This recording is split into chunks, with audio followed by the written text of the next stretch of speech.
Here's another one. This is interesting. Being forced, and this is what they say is a racist microaggression. Quote, being forced to choose male or female when completing basic forms. Now that, how is that a microaggression? Because there are people who don't identify as either. But so what? So what?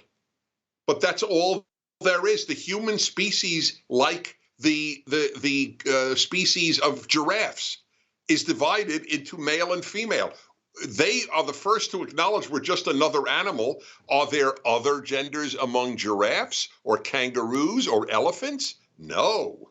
But among humans, all of a sudden, there's no objective male and female.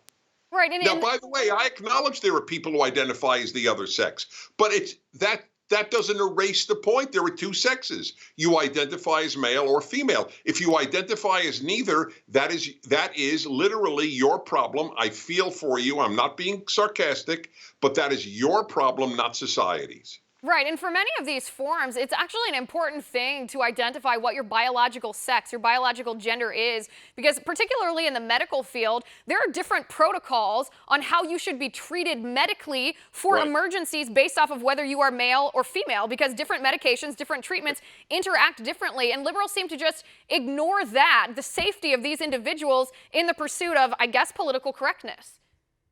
Planned Parenthood tweeted out last week 9 times. Did you see that tweet? I did. Men have uteruses. Right, and it's funny to me that someone who is performing medical procedures has such a lack of knowledge about basic biology. I think that should scare us. One more I want to go through here, Dennis, and this is one, they say there is only one race, the human race, and that one they say is racist. That's the one that most offends me. That a human being who said, this is the ideal, and by the way, this is how I prove the difference between liberal and leftist. The liberal ideal is exactly that. There's only one race, the human race. The leftist ideal is to divide us by races.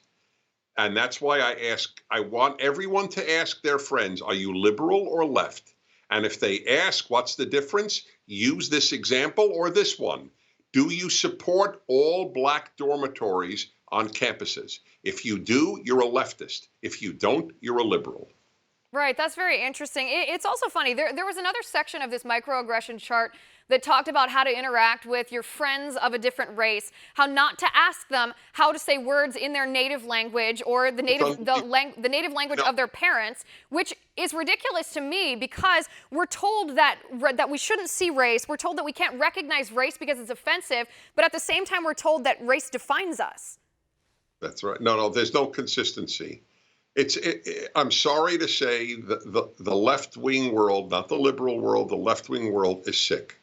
I have no better explanation. It is morally and intellectually sick. This is a perfect example. Right, the perfect example of at least intellectual inconsistency here. This thing is ridiculous.